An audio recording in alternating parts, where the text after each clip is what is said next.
Assalamualaikum warahmatullahi wabarakatuh. Jumpa lagi dengan Bu Ana di mata kuliah Diplomasi Budaya. Minggu ini temanya adalah konsep nation branding.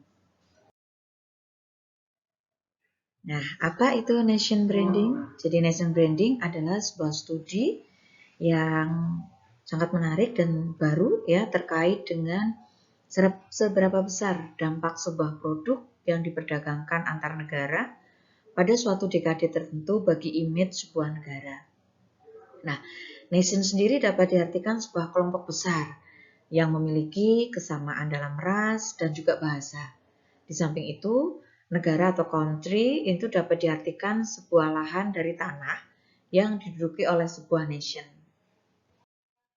Nah, secara sederhana, brand atau merek diartikan sebagai sebuah nama, logo, simbol-simbol yang membedakan sebuah produk atau jasa dari produk pesaingnya.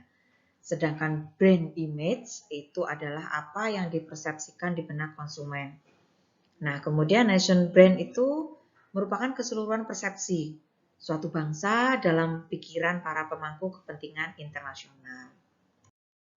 Nah, beberapa elemen seperti orang, tempat, budaya atau bahasa, sejarah, makanan, fashion, ya, tokoh terkenal, ya, merek global dan sebagainya. Itu bisa dijadikan sebagai sebuah branding.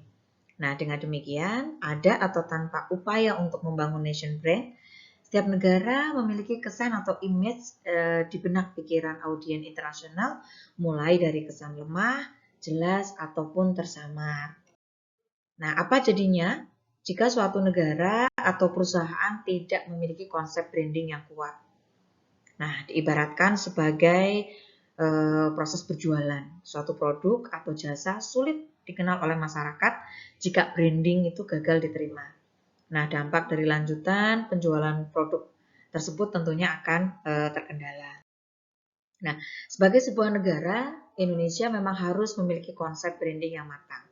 Alasannya adalah untuk meningkatkan daya jual dan persuasi komunikasi pemasaran, mengefektifkan anggaran, komunikasi pemasaran, meminimalkan dampak bila terjadi krisis kepercayaan, membangun kebanggaan dan loyalitas, dan meningkatkan daya saing. Nah, untuk membangun branding yang kuat diperlukan beberapa langkah strategis, antara lain komitmen, kebersamaan, ya, kemudian perumusan strategi, program-program pengembangan merek, kecukupan anggaran, serta konsistensi dari sikap, pandangan, dan langkah dari pengembangan merek tersebut. Nah, secara konsep nation branding adalah usaha yang dilakukan untuk membangun dan menjaga citra suatu negara secara holistik. Nah, pembentukan citra suatu negara, baik internal maupun eksternal, berbasis pada nilai dan persepsi positif yang dimiliki sehingga mendapatkan posisi di antara negara-negara lain di dunia. Nah, jika kita menempatkannya dalam konteks bangsa, branding nasional adalah tentang menjanjikan, yang menawarkan bangsa akan menciptakan dan memberikan tingkat kinerja tertentu. Nah, ini adalah jalan yang harus dilakukan oleh sebuah bangsa untuk menentukan apa yang ingin menjadi sangat baik, ya, ada apa dan bagaimana penawaran yang berbeda dari pihak lain. Nah, dalam kasus branding nasional untuk Indonesia, pemerintah perlu menentukan apa yang diinginkan untuk menjadi Indonesia yang sangat baik dan apa yang kita tidak harapkan sebagai bangsa Indonesia. Nah, terlepas apa jenis brand nasional, bahwa pemerintah akan mempromosikan kendala-kendala dan persepsi yang buruk harus diubah ataupun dihapus. Nah, pertama dan terpenting, kita perlu mengubah karakter bangsa kita dan para pejabat pemerintah.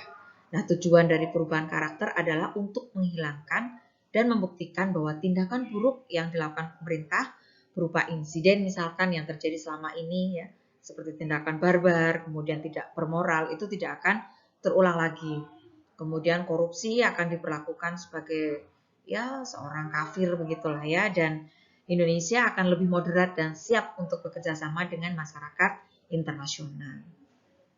Ya, jadi pembentukan citra atau image yang baik itu penting. Kemudian yang kedua, untuk memenuhi brand baru nasional kita, segala lapisan masyarakat ya, dari mulai pemerintahan, pengusaha dan juga masyarakat perlu dilatih sesuai dengan pesan dalam branding nasional yang baru.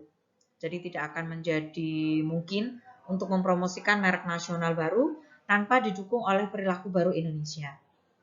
Nah, dengan rencana pemerintah untuk membuat branding nasional baru akan Indonesia yang baru muncul di forum internasional. Apakah itu akan menguntungkan juga? Nah, kita akan melihat keberhasilan Thailand. Thailand merupakan salah satu contoh sebuah negara yang sukses membangun nation brand atau merek nasionalnya.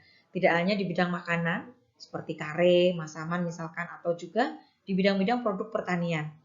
Ya, konsumen buah-buahan di Indonesia itu sangat akrab dengan nama misalkan ada pepaya Bangkok, jambu Bangkok, durian Bangkok, kelengkeng Thailand, ayam Bangkok dan sebagainya. Nah, itu salah satu keberhasilan Thailand. Nah, keberhasilan Thailand dalam membangun nation brand itu tidak terlepas dari dukungan pemerintah ya secara konsisten mempromosikan produk-produk negeri gajah putih itu. Salah satunya adalah melalui program Global Thai yang sudah berlangsung sejak tahun sekitar 2000.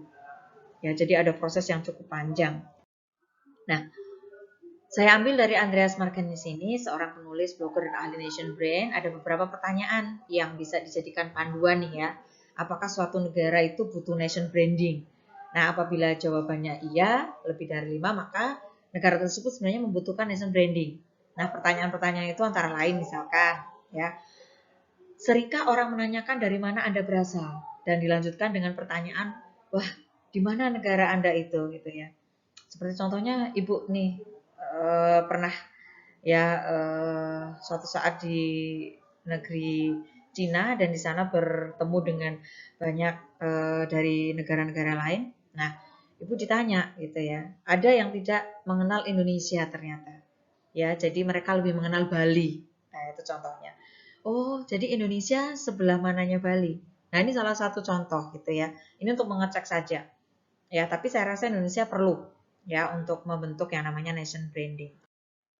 Nah, dari survei tahunan yang dilakukan oleh Anhalt GfK Roper Research pada tahun 2018, Indonesia berada pada posisi 43 dari total 50 negara yang disurvei. Sementara Malaysia dan Thailand berada pada posisi 34 dan 38. Nah, sebuah survei terhadap produk asuransi yang dilakukan oleh Joint Research Bangkok University atau Nanyang Technology University menemukan bahwa produk asuransi dari Indonesia dipersepsi sebagai low quality, kemudian low price, low reliability oleh responden di Thailand.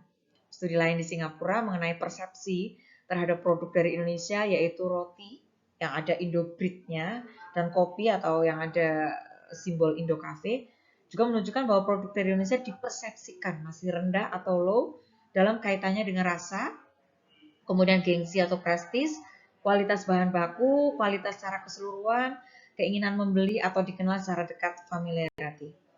Nah, fakta-fakta di atas menunjukkan bahwa Indonesia perlu yang namanya nation branding.